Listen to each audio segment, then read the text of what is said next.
Cashflow Diary Podcast, episode 143.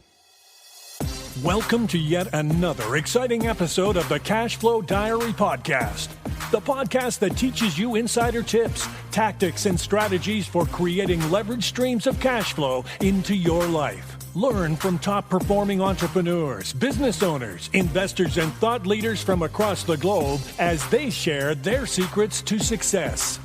Like what you learn on this and other Cashflow Diary podcast episodes? Go to learninvestingnow.com and sign up to receive powerful tips and information that will help you succeed as an entrepreneur and investor. Now, here's your host, investor, entrepreneur, business owner, educator, speaker, author, and master facilitator of Robert Kiyosaki's cash flow game, Jay Massey.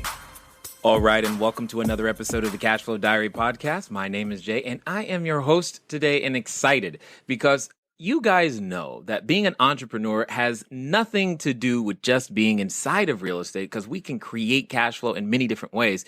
There's something about the entrepreneurial spirit that you are kind of born with, and it doesn't matter how tall, how short, male or female, black, white. The point is, it's inside you. And when it's inside you, it grabs a hold of you and you turn that something into a great passion. Now, don't get me wrong.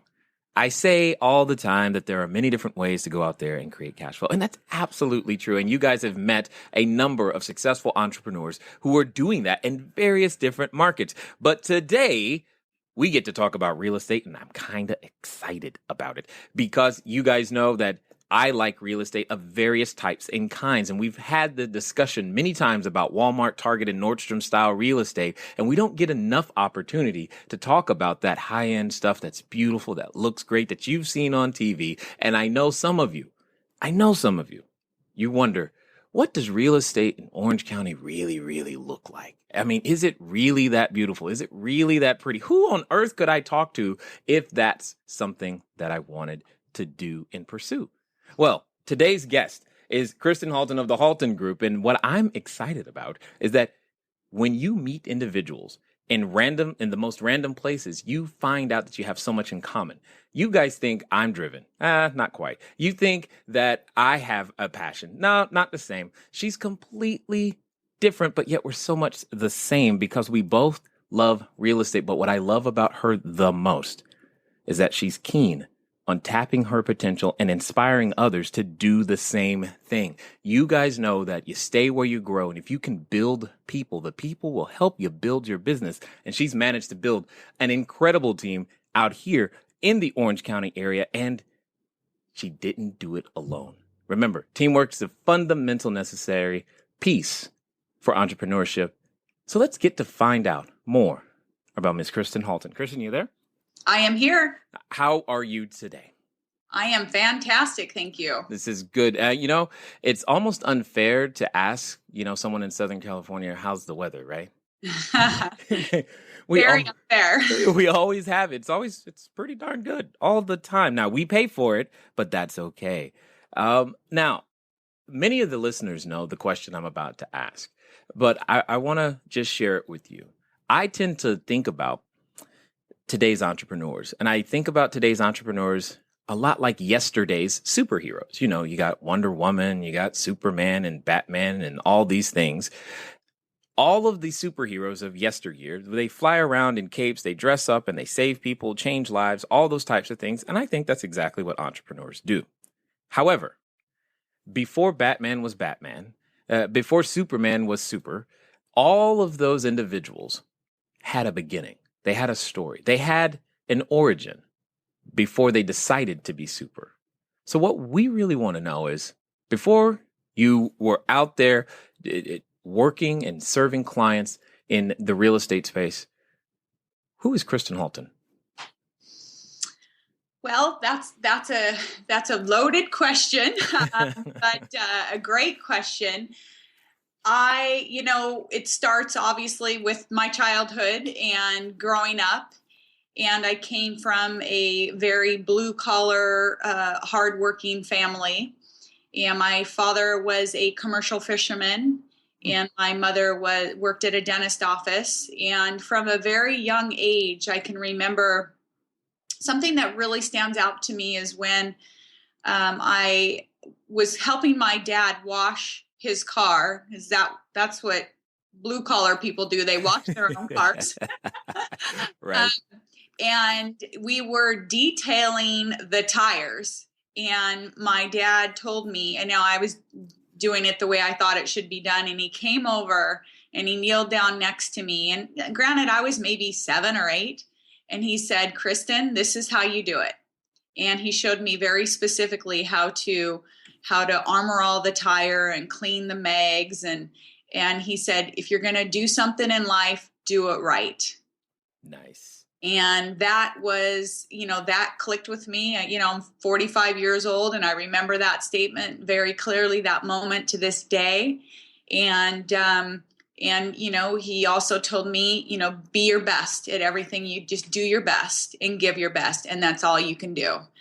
And that's really my motto in life, that and treat people the way that I want to be treated. And, I always did my best and tried my best at everything that I've set out to do. And I think that's really where it all stems from.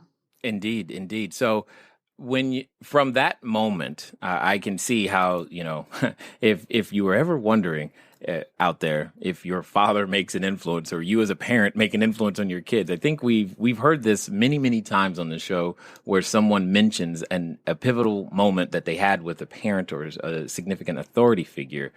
I'm curious to know, because when you said commercial fisherman, that wasn't in California, was it? No, I'm actually from Seattle, Washington. And I actually went, at the age of 15, went commercial fishing with my dad in Alaska because I wanted a car. And, I was taught if you want something, you have to go out and earn it. And so I went fishing with him in Alaska at 15 and went the whole summer and came back and bought my first car when I turned 16. Wow. Okay. So you were on the entire summer on a boat fishing. Yes. That's okay. How did you convince your mom to say yes to that? Oh, no, trust me. My mom was like pushing me out the door. Okay. All right. But my mom, was they were very strict, and she was hard on me as a child. And so I was, taught at a very young age that if I want something, I need to go out and get it and make it happen. And so I did. Yeah, well, and I think that sense of responsibility is something that a lot of entrepreneurs have, and I think that we all learn it in various different ways. So was that experience on the commercial boat your first experience in terms of a job per se? No, I started this. I don't consider this a job, but I would sell campfire mints, and even doing that as a campfire girl, I would sell all of mine and sell all of my friends because they didn't feel like going and standing in front of the grocery store, going door to door, and I just, again, sometimes, and I like what you said in the beginning that you're just born with it. I really feel like I was born with this drive, and then really my father is the main one who fostered that over the years. And so it went from campfire to my first job then was at Kentucky Fried Chicken. And then I went commercial fishing with my dad, and then I started working in fitness clubs. And by the age of 18 I was managing my own health club. Actually, before that, I was 17 and I couldn't even sign the contracts, to sign people up because I was in sales, and I was the highest, salesperson out of 13 fitness clubs in Seattle, and I couldn't even sign the contract. So yeah, and then from there I went to college, and I went to Washington State University. And in the summertime, when I would come back, I would run the fitness centers. And from that, a company had heard about me called the Fitness Marketing Group, and they hired me, and I would travel around the United States and go into a city and promote a fitness center. And usually these were the really high-end fitness centers. I would go in and basically train the staff. First I would sit down with the owner and find out where they needed help in their business. And mind you, I was maybe 21, 22 at this time, and basically reorganize their whole system, run a big promotion. And oftentimes I would get, the companies, the fitness centers back on their feet where they were actually making money. And I would be there for about 60 days. And then I would go to the next city and do the same thing. Wow. So you're saying you're something slacker. You just don't try very hard at all. Yeah, big slacker. Right. Got it. All right. Underachiever. Yeah. I can see that. So here's a question. Most of your experience thus far, and this is exactly what I like about that transformation, there comes a point at which you've done a number of things for other people, but what was that awakening moment, that, that moment you were bit by that spider, so to speak, and you began to say, you know what, I can change and become something more than just a salesperson for someone else's business, and I need to do that. What was that transformation process like, and how did you get to that spot? Well, I can remember that exact moment as well. I was in the last job I had with that company was in Cincinnati, Ohio. And the owner of that fitness center, that was going to be my last job. And he heard that I was, going to move on and quit the company. So he hired me for 6 months to completely revamp his business. And so I was in Cincinnati, Ohio for 6 months, which turned into 4 years. And I started, while I was there, I started my own fitness training business. And then I opened my own coffee drive-through. It was the first one in Cincinnati. Being from Seattle, Washington, I was missing good coffee. So I decided to open my own coffee shop.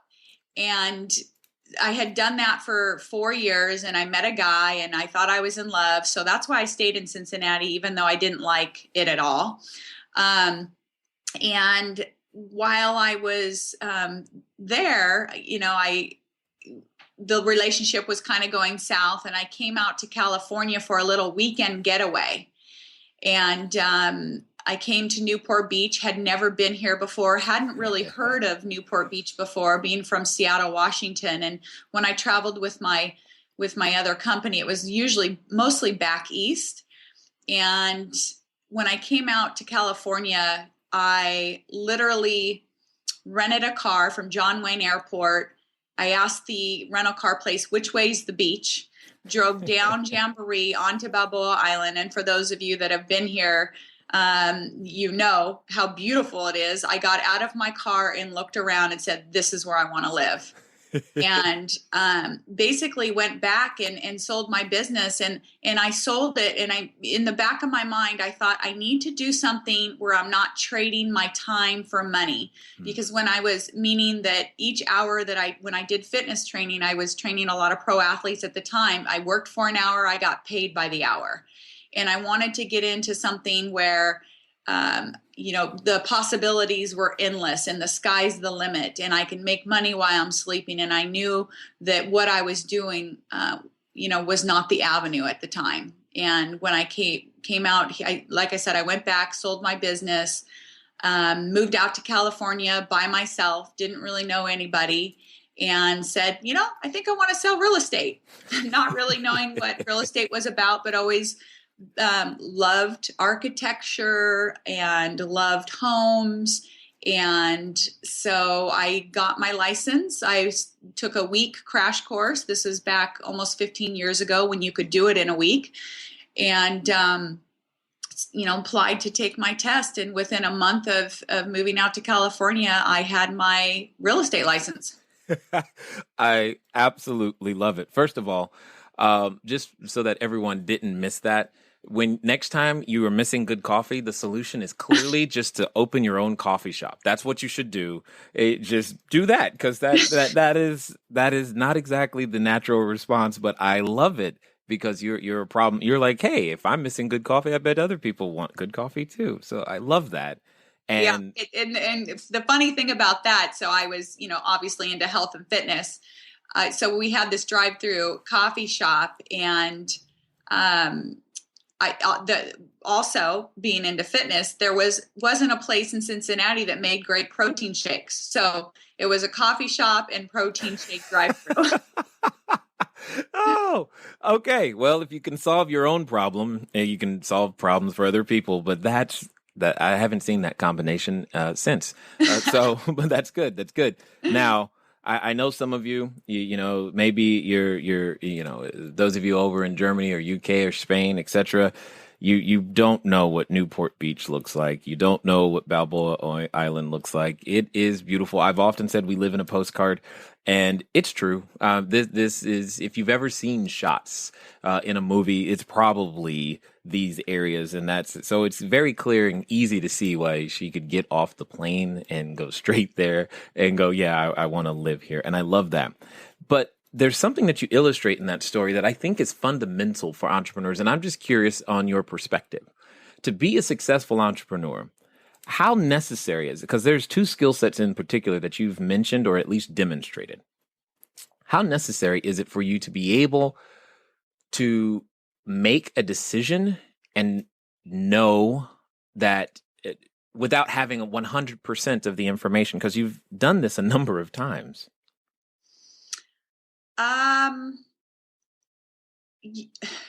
That's a really good question. Some people might call it stupidity. Okay. Because I don't really, I can make very quick decisions. And if I see something I like, I go for it. And, at the same time, I can say it's a quick decision. However, it's really not.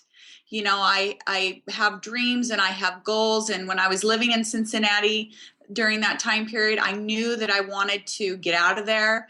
I just had an extremely successful business, and I was doing so well that I felt like I couldn't leave.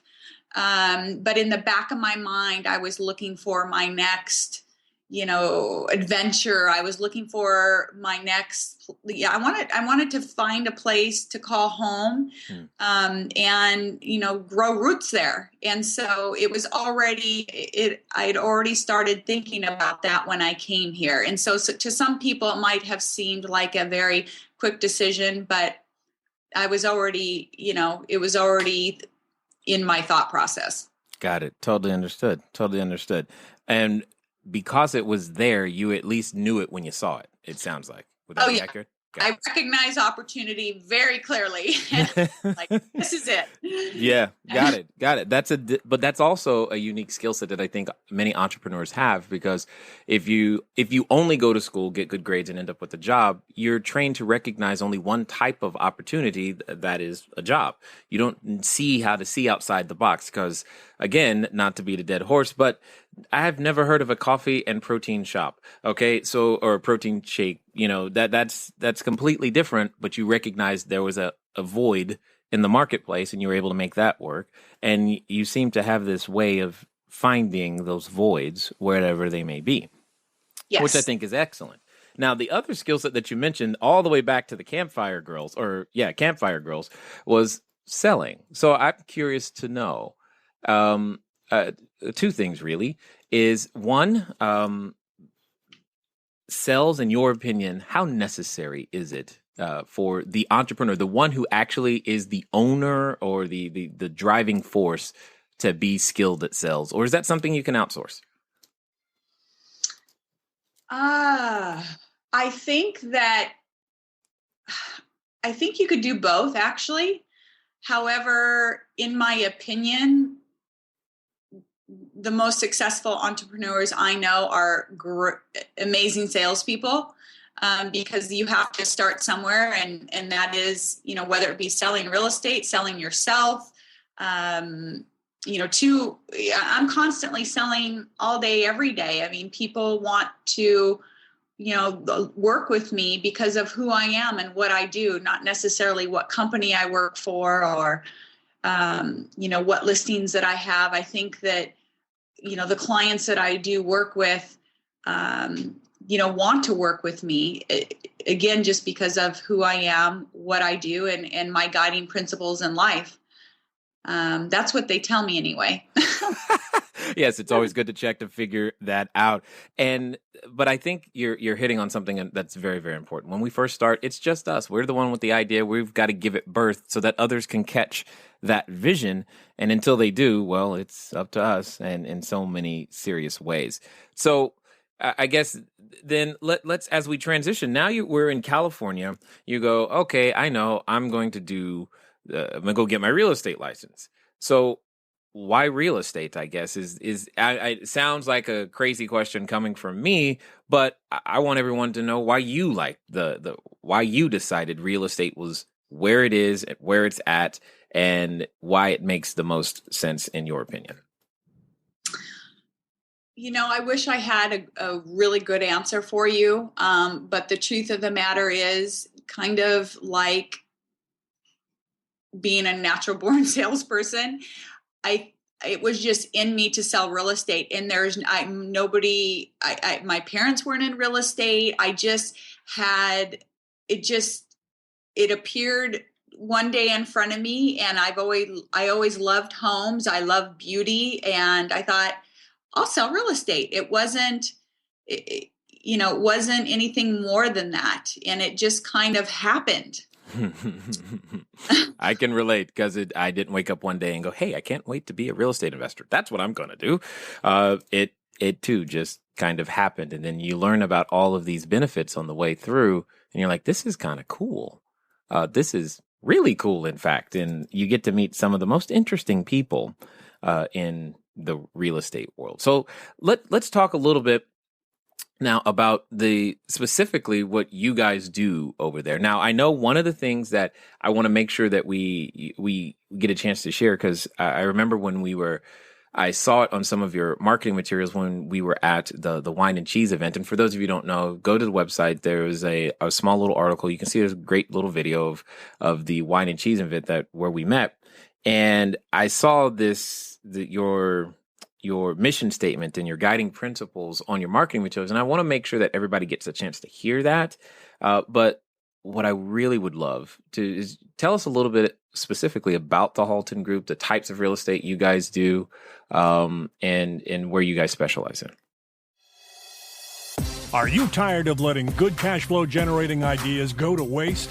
Go to cashflowdiary.com/ready to apply for a complimentary, yes, that means free, one-on-one breakthrough session. Take action now. Go to cashflowdiary.com/ready. Again, that's cashflowdiary.com/ready. Before we get back to today's episode of the Cashflow Diary podcast, your host, Jay Massey, has some important insights to share with you. All right. So what I wanted to say is you probably noticed that we're just talking to all kinds of entrepreneurs. Have you noticed just how many different places you can find them? We're all out there trying to do similar things. And are you taking notes on the things that are the same that you have to do no matter where we are? Hopefully you are. Hopefully you enjoy that. And that's probably one of the biggest things I think that we can all learn from one another. I mean, your business is probably different than mine, and mine different than yours and the next person's, but yet we all have to do similar things, serve our customers, understand marketplaces, and find value oftentimes where no one else is looking. Let's get back to it. Well, we specialize in Orange County. Our office is actually here in Newport Beach, right near Fashion Island. For those of you who know where that is, we're literally a half a block from the ocean, and we sell, high-end real estate, but we also sell, condos from $400,000 and up. So we cover everything. And we'll help anyone looking to buy or sell. And, the mission statement, my team, there's 9 of us on the team. And I have basically handpicked everybody that is on my team because I liked them and I saw great things in each person that is on my team. They are all extremely successful on their own. And, it's my family. They are my work family. I love them. We have an amazing synergy.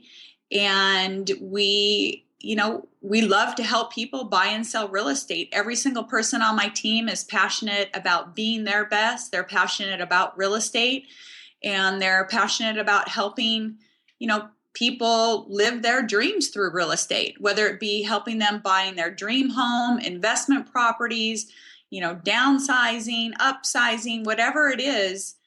We like to help our clients achieve their real estate goals. And our mission statement, it really is taking me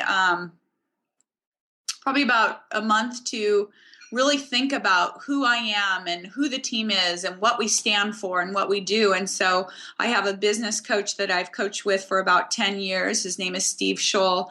And, one day we were on the phone and I was reading through my intro that I will give people for a listing appointment. And he basically said, Kristen, that's all bullshit. He said, tell me who you really are. Who are you really? He goes, what you just read to me, anybody can say that. And it sounds like what everybody else says. He goes, who are you? And what do you stand for? And what is your team? And this is what I came up with. It's called the Halton Way. We are a team. We act as one. We work harder than anyone else. We take tremendous pride in the work we do. We do what we say what we do. We sweat every detail. We are proactive. We are out-of-the-box thinkers. We are experts at connecting people, property, and possibility. We produce superior results for our clients. We do not stop until we get the job done. This is the Halton Way. And I love the do not stop until, because that's just one of the mantras of the entrepreneur. I mean, people ask all the time, how many calls do I have to make before I get my first deal? Or I guess in your case, agents could occasionally go, how many appointments am I going to have to do before I get my first listing? And it doesn't matter how many. You work until, and it's good to know that you guys are out there doing work from that particular perspective, because there's not enough people who work from that, hey, it's 5:00, it's time to quit. No, that's not how real estate is done. Not at all. So I have a question, because we get this from time to time, and I would love to hear it from your perspective. You mentioned that some of your clients, I would assume, you're doing higher end real estate. So what would be your, first of all, low end price point and the high end price point? Our low end price point would be probably $400,000. Although, if we had a client contact us that wanted to, buy a condo for $200,000, I mean, we could find them one. But on average, I would say it's $400,000 all the way up to, $30 million. Got it. So, yeah, we were talking about a very nice 14,000 square foot estate, and no, guys, I'm not going to go there. Okay, so, but it was definitely something that, intrigues my wife for sure. My question, though, is what would you say is, for the ones that are buying the properties with you guys for an investment situation, are they primarily on the $400,000 side, or do you have those individuals who are actually buying $1 million, $2 million and up dollar properties as an investment? I would say most of the clients that we are currently working with, and for the most part overall, if they are investing, it's probably somewhere between 1 to 2 million. Excellent. And the question I know we get, but it's not the area of real estate that we tend to deal in. Many people know that we tend to deal with the apartment complexes, commercial real estate, cell phone towers, and our resorts and things. But so I'm curious, from your perspective, why is that person buying $1 million to $2 million piece of real estate and using that as an investment? How do they actually use that as an investment? What are they telling you when that happens? A lot of our clients own properties already in the area, and when they look at the stock market and they look at buying real estate, it's a very, in their mind, a sure bet. And to buy real estate and own real estate in Newport Beach, California, it's a great investment, and over time will appreciate. a lot of these investors, are coming out of 1031 tax exchange. So they need to, they have a time limit in which they can buy something. And, for the most part, a lot of our clients are cash buyers, or they put, enough down to where the property would actually cash flow. And then you also have your handful of investors that want to buy something where they don't make money and they can use it as a write-off. So there are many different reasons that people invest in real estate. That's true. It's just I was specifically curious about the $1 million homes and the $2 million homes and using them for that particular purpose. Now, I know for us, we see a significant population of individuals from the UK, Germany, and other countries actually wanting to invest in what we do. And I was just curious if you guys are experiencing that similar thing where non-U.S. citizens or people from abroad are actually wanting to participate in the real estate that you guys do as well. Absolutely. I mean, when we had our downturn, the theme that I would hear often is California is on sale.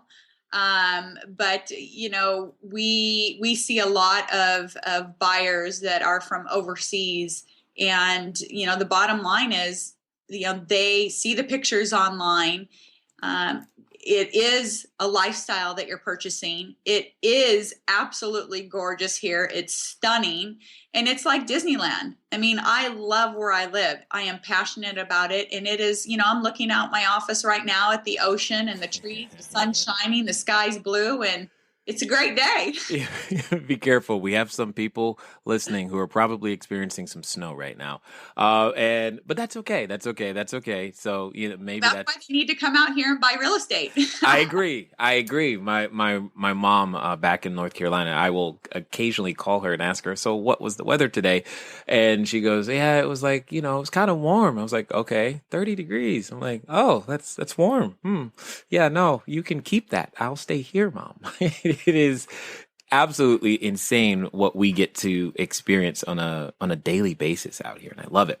Now, just as a quick update, for those of you who you heard Kristen talk about a 1031. A 1031 is very simple. It's a U.S.-based benefit, you could say, inside the tax code that allows us to defer those gains that we would otherwise have to recognize or pay taxes on from selling an asset in some way, shape, or form, in this case, real estate, so that they can buy something bigger, better, nicer in that particular sense. So I definitely appreciate the fact that there are so many different ways to invest in real estate, and that the foreign community can also invest in real estate.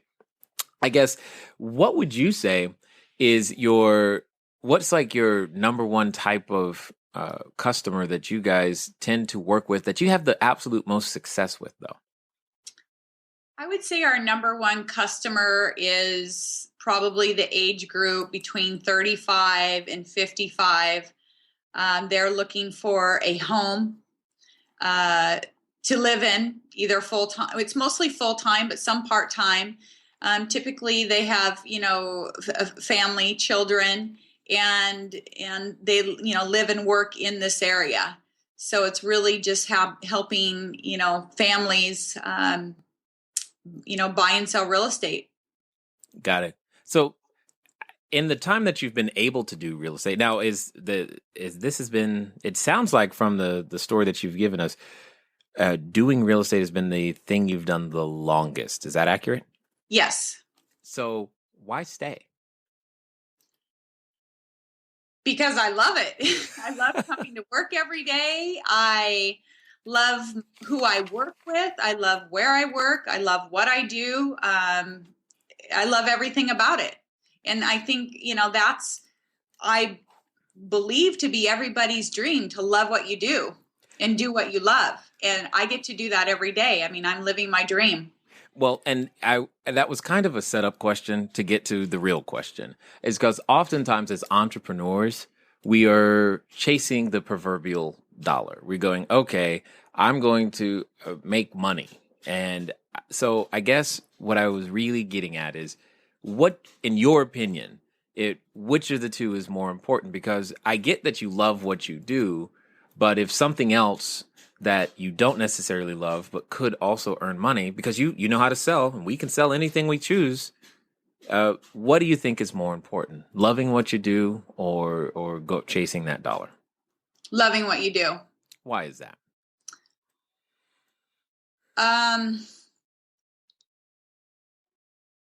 Okay, that's a good question. To me, it's just like a no-brainer because it really comes down to what's most important to me. And money is not the most important thing. I mean, I love money. It's great. And it gives me freedom and flexibility and choices. However, for me personally, and for other people, they might answer it differently, but to me, loving what I do is happiness. It's joy. It's being, waking up every day with a smile on my face and being happy to go to work. I know so many people that are not. And, pretty much from 8 to 5 or 8 to 6, Monday through Friday, it's a grind for them and they don't like it. I could never, ever, ever do that. I could never work at something that I didn't enjoy. I know. I agreed 100%. And so what would you say to that individual or individuals listening who might find themselves in that particular position? But because see, there's something that you have that I don't think everybody listening or even, who is an entrepreneur understands, that you can actually earn a decent living doing something that you love. You don't have to make an either or choice. So the question becomes is, where did you get the courage to go and believe that, hey, I can do something I love and actually create a business and earn a decent living doing it? For me, I guess it is courage. However, I just wouldn't have it any other way. I like you because you're so clear. It's like that's just the way it's going to be. Yeah, and it is. That's just my answer. I love it. I love it. You're just saying it in a different way. Is that I've often told people that once you have clarity leads to power, and that power you have is the power to decide and to act, and you act from such a clear space that of course, that's what I'm going to do. There's no other way. And I love it because there is no doubt within your mind. And I think you're portraying to everyone that this is who you must learn to become if you are going to go out there. But I have a question. Being a father of many daughters, what would you say is, because I think personally, just so that you know, I think women have a huge advantage especially as salespeople, definitely as business owners, because you guys understand relationships and people in some extrasensory way that men can just not. They just don't. I don't understand that. And you're excellent team builders, period. You're just good at it. And I wish I could somehow bottle that and learn it as well as, I think you guys just get it naturally. And I think that's awesome. But I'm curious to know, what other advantages do you believe you were afforded simply because of those types of things?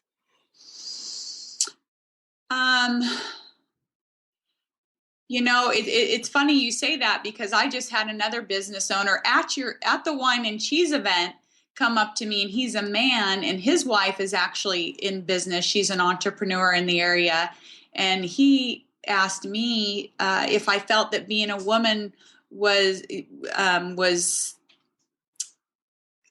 what's the word I'm looking for, was kind of puts me, behind a little bit compared to men and women. So it's all in your perspective, right? Indeed. And his wife felt like, she's dealing oftentimes with men and they don't give her respect and they think that she's less than. And so, I, as far as, what you said about the fact that you have daughters, I have 2 daughters myself.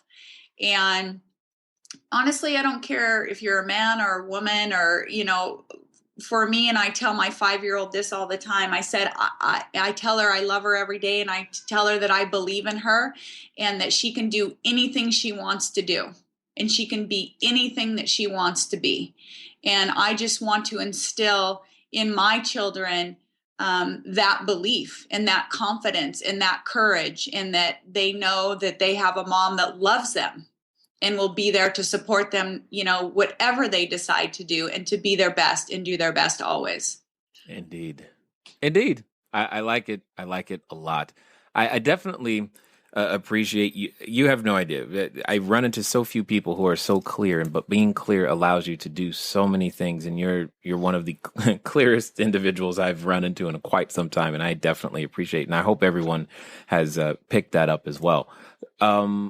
If someone listening right now wanted to find out more information, by the way, guys, you should go find out more information. But if someone wanted to find out more information about some of the properties maybe you have listed, or just kind of get an idea of what this higher end real estate looks like in Orange County, what would be the best way for them to follow up with you guys? The best way would be to go to my website, which is thehaltongroup.com, HALTON group.com, and then click on Contact Me and fill that form out, and I will be in touch with you. We are also on Facebook and Instagram, the Kristin Halton Group, or Kristin Halton. You can find me on Facebook as well. Absolutely. I love it. Well, I definitely appreciate you taking the time to, invest here and just share a little bit about who you are, what you guys are out there doing, how you guys are helping others create cash flow as well as creating cash flow for yourselves. I definitely appreciate the investment that you have made here with us today. Absolutely. I appreciate it. And thank you for the opportunity. You're welcome. All right, ladies and gentlemen, you know what time it is. It's time for you to move at the speed of instruction. What does that mean? That means go to the website, the Kristin Halton Group, thehaltongroup.com, and we're going to have the notes for the links in the show notes, so you can go over to the website to pick that up. But most importantly, guys, take some action. If nothing else, when you go to that website and look at the photos, you are going to be blown away. These are the houses that we get to live near every day, and it's absolutely insane. If you ever wondered who on earth would ever pay that much and why, when you look at them, you'll go, okay, it makes perfect sense, because they're worth it, because the views are awesome. And when you look at the interior design, if you just don't go, man, that's from a magazine, now you know exactly what we're talking about. Anyway, it's been fun talking to you guys today. I look forward to talking to you soon. Until next time.